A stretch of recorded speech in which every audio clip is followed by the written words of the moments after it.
Bismillahirrahmanirrahim. Assalamualaikum warahmatullahi wabarakatuh. Kami di sini dari kelompok 1 mata kuliah Manajemen Pemasaran Syariah kelas F. Di sini kami akan menjelaskan materi mengenai kebijakan produk dan merek. Bisa di next. Pertama-tama izinkan kami memperkenalkan anggota dari kelompok kami.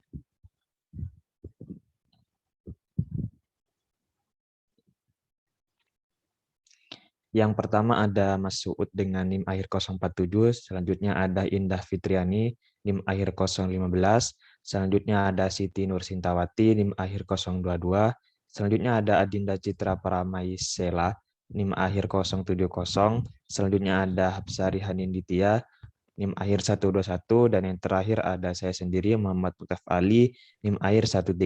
Next. Selanjutnya akan dijelaskan oleh teman saya. Nah, di sini saya mau ngejelasin tentang halal dan thayyib produk. Next.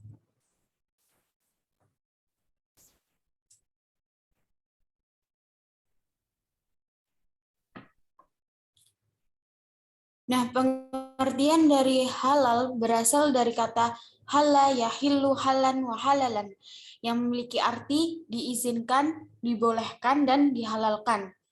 Dalam bahasa Arab sendiri yaitu thayyib. Thayyib itu merupakan kata dasar dari kata toba yang terbentuk dari kata to alif yang berarti lezat, subur, suci, halal, dan membolehkan. Next.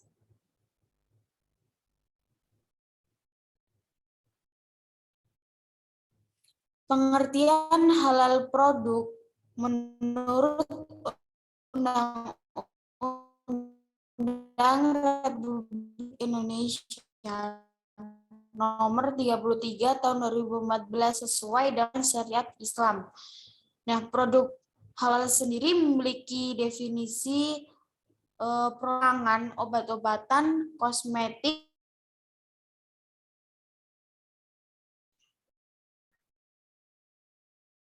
haram adalah produk pangan, obat-obatan, kosmetik, dan produk lainnya yang jika dikonsumsi atau digunakan akan akibat mendapat dosa dan siksa atau azab dari Allah Subhanahu wa taala.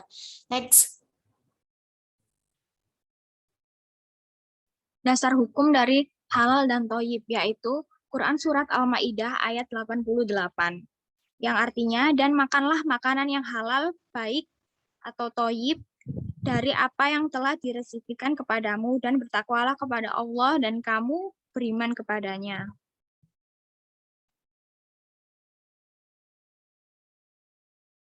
Kategori halal dan thayyib. Kategori halal dan thayyib yang pertama yaitu halal secara zatnya. Yang dimaksud halal secara zatnya ialah yang dikonsumsi sesuai dengan ketetapan Al-Quran dan hadis. Yang kedua yaitu halal secara memperolehnya, yaitu caranya seperti mendapatkan dengan bekerja, membeli, dan lain sebagainya. Yang ketiga halal secara pengolahannya, yaitu segala sesuatu pada dasarnya diperbolehkan dan akan menjadi haram dikarenakan pengolahannya yang tidak sesuai, seperti anggur yang semula halal, namun ketika diolah menjadi minuman keras, maka minuman tersebut diharamkan karena dapat merusak akal. Yang keempat yaitu halal secara penyajiannya. Maksudnya, halal dan thayyib untuk dikonsumsi harus sesuai dengan cara penyajiannya.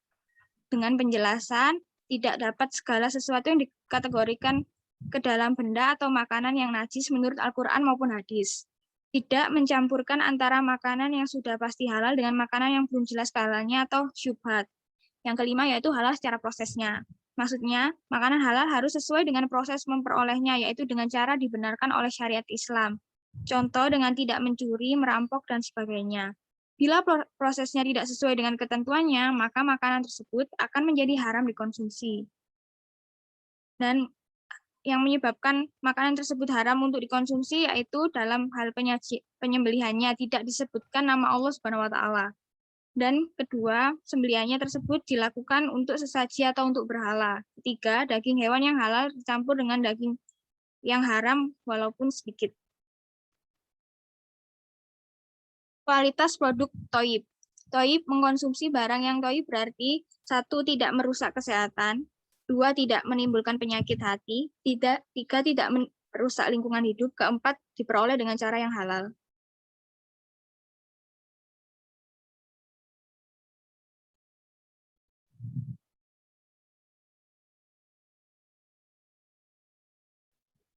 Selanjutnya adalah strategi inovasi produk. Next. Ada dua konsep inovasi, yaitu yang pertama ada keinovatifan dan yang kedua kapasitas untuk berinovasi. Keinovatifan adalah pikiran tentang keterbukaan untuk gagasan baru sebagai sebuah aspek kultur perusahaan. Sedangkan kapasitas untuk berinovasi adalah kemampuan perusahaan untuk menggunakan atau menerapkan gagasan, proses, atau produk baru secara berhasil. Keinovatifan dapat juga diterjemahkan sebagai kultur suatu perusahaan. Keinovatifan ini dapat dilihat dari bagaimana sikap suatu perusahaan terhadap adanya suatu inovasi. Tujuan utama inovasi adalah meningkatkan sumber-sumber tenaga, uang, dan sarana, termasuk struktur dan prosedur organisasi, terutama sumber tenaga. Seorang karyawan harus memenuhi beberapa elemen berikut ini agar dapat mengembangkan daya kreativitas dalam berinovasi. Di antaranya rajin membaca, memperhatikan orang dan barang, mencatat hal-hal baru, banyak berpikir dan mencari ide atau gagasan baru, memiliki hikmah, merantau atau kunjungan atau peninjauan di tempat lain, rajin bertanya dan mengikuti diskusi atau pelatihan ilmiah. Yakin bahwa apa yang ada di dunia termasuk apa yang ada di sekitar pasti ada gunanya. Inovasi merupakan suatu konsep multidimensional yang terdiri dari 4 dimensi, yaitu orientasi kepemimpinan perusahaan terhadap inovasi, tipe inovasi yang dilakukan, sumber inovasi, dan investasi yang dibutuhkan dalam inovasi. Next.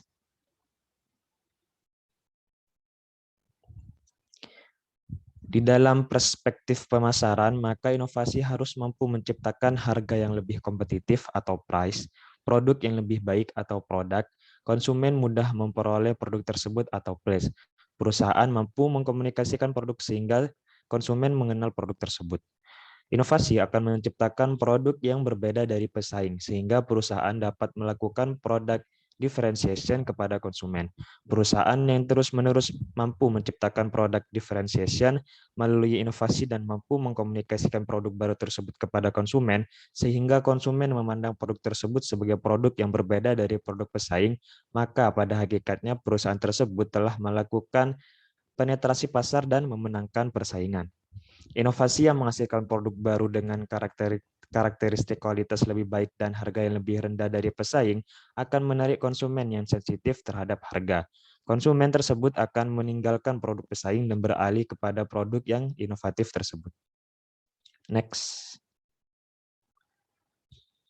Menurut Hendro, ada jenis-jenis inovasi yang sering digunakan oleh pelaku-pelaku usaha yang cerdas dalam bisnisnya, yaitu yang pertama ada inovasi produk, meliputi isi, yaitu rasa atau kualitas. Dan selanjutnya ada kemasan yang meliputi pembungkus, tulisan, warna, sistem, bentuknya, dan lain-lain. Yang kedua ada inovasi marketing, meliputi cara menjual, cara mendistribusikan, cara memasarkan, dan cara menciptakan permintaan. Yang ketiga ada inovasi proses, meliputi proses penciptaan produk, proses produksi, proses teknologi pengemasannya, proses riset dan pengembangannya, dan proses menciptakan mesin baru, dan yang lain-lain. Yang keempat ada inovasi teknikal, meliputi teknik desain, teknik pengawasannya, teknik pekerjaannya, dan lain-lain. Yang terakhir, yang kelima, ada inovasi administrasi, meliputi penyimpanan data, pembuatan, dan pengumpulan data. Next.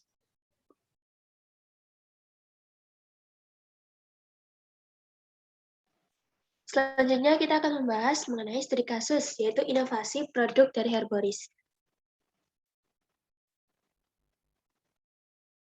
Nah, sebelumnya kita mengenal dulu mengenai profil Uma Herboris Factory yang merupakan produsen dari produk-produk Herboris. Herboris sendiri merupakan salah satu merek yang diproduksi oleh PT Victoria Care Indonesia, dan Herboris adalah merek produk perawatan tubuh yang terinspirasi dari Bali dan diperuntukkan baik untuk pria maupun wanita. Produk ini diproduksi menggunakan peralatan yang modern dan memiliki standar kualitas yang tinggi. Tak lupa, juga telah bersertifikat halal. Nah, Victoria Care Indonesia yang merupakan perusahaan induknya dengan cabang perusahaannya adalah Umah Herboris Factory menawarkan produk kecantikan dan perawatan tubuh dengan merek Herboris itu produknya seperti lulur, body butter, minyak zaitun, lotion, dan lain-lain. Produk Herboris dipasarkan baik dalam negeri maupun di beberapa negara di Asia seperti Jepang, Cina, Korea, dan lain-lain. Di dalam negeri, perusahaan Umah Herboris Factory memiliki 5 kantor cabang, yaitu di Jakarta, di Bandung, Semarang, Surabaya, dan Denpasar, dengan 30 distributor, 60.000 pengecer tradisional, 9.000 pengecer modern, serta 3.000 pedagang grosir tradisional.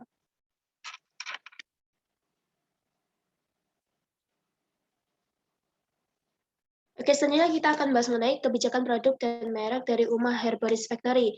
Inovasi yang dilakukan Umah Herboris Factory, kebijakannya diantaranya yaitu ada inovasi marketing dan inovasi produk. Inovasi marketing yang dilakukan Umah Herboris Factory, salah satunya adalah di mana Umah Herboris Factory dalam menjawab kebutuhan masyarakat untuk rutin jaga kesehatan kulit di masa pandemi, Umah Herboris menghadirkan rangkaian produk yaitu bernama Herboris Zaitun Series. Nah, Herboris Zaitun Series sendiri merupakan strategi marketing dari Umah Herboris Factory untuk memperjualbelikan produk-produknya di mana dirangkai menjadi satu series khusus dan dijual secara bersamaan. Tidak lupa strategi yang dilakukan adalah dengan memasarkannya dengan menggunakan dengan memanfaatkan dan mengoptimalkan berbagai marketplace yang tersedia dan di Indonesia. Tidak hanya itu, rangkaian produk paket zaitun tersebut juga dihadirkan dengan promo spesial, terutama bagi para pengguna marketplace dan para pengguna marketplace yang menggunakan metode pembayaran digital seperti Shopee Pay dan lain-lain. Minyak zaitun sendiri memiliki beragam manfaat, baik bagi kesehatan maupun kecantikan kulit. International Olive Council mengungkapkan bahwa minyak zaitun mengandung banyak vitamin, termasuk vitamin A, D, K, E, dan baik bagi kesehatan kulit.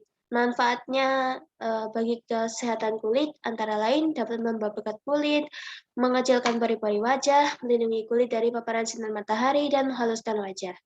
Yang kedua adalah strategi inovasi produk. Strategi inovasi produk yang dilakukan oleh Umah Herboris Factory diantaranya adalah dimunculkannya Herboris Rose Series atau rangkaian produk dari seri Rose. Herboris Rose Series merupakan inovasi produk terbaru yang diluncurkan dengan konsep Perfect Night Routine Care untuk mengatasi berbagai masalah kulit perempuan Indonesia, misalnya seperti kulit kusam, kering, muncul kemerahan, breakout, serta terlihat tanda-tanda penuaan dini.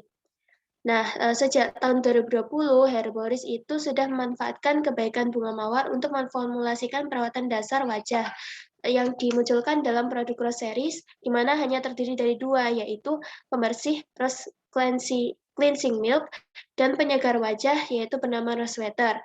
Nah, sekarang Rose Series semakin lengkap dengan kehadiran 2 produk baru, yaitu Rose Facial Wash Gel dan Rose Sleeping Mask. Next. Selanjutnya akan dijelaskan oleh teman saya.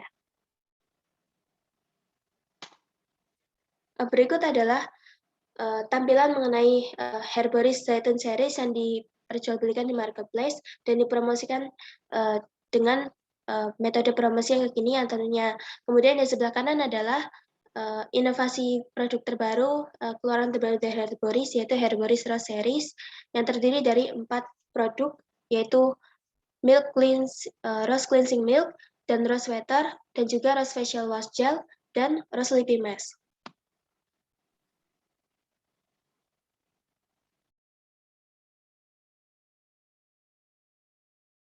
Untuk pembahasan selanjutnya adalah analisa tentang Herboris mengapa sangat diminati oleh konsumen.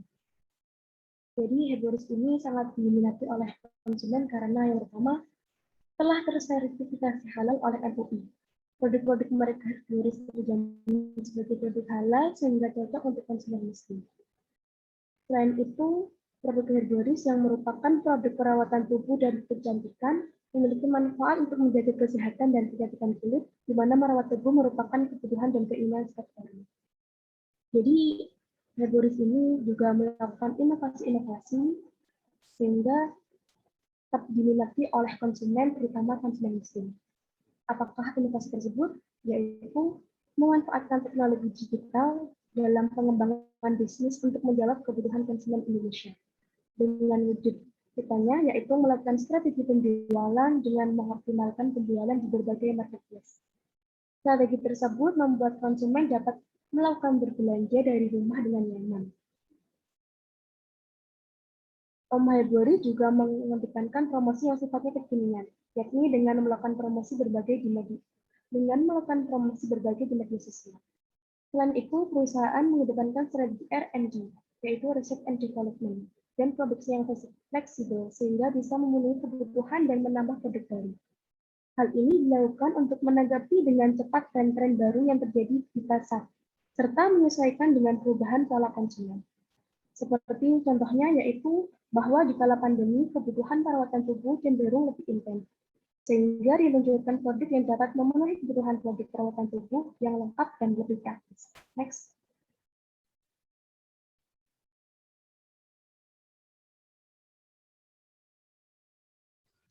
Demikianlah penjelasan dari kelompok kami. Kurang lebihnya mohon maaf. Wassalamualaikum warahmatullahi wabarakatuh.